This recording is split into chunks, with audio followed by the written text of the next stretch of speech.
Excuse me, আমাদের ছেলে মানে? আমাদের ছেলে হবে না। আপনার কি লাজ লজ্জা বলতে কিছু নেই? হ্যালো, এই কে? আমি আমেরিকা থেকে 6 মাসের মাথায় কেন চলে এসেছি? একদম খারাপ লাগে এখন।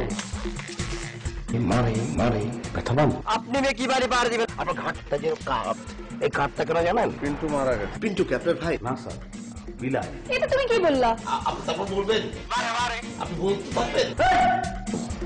ভালোবাসি।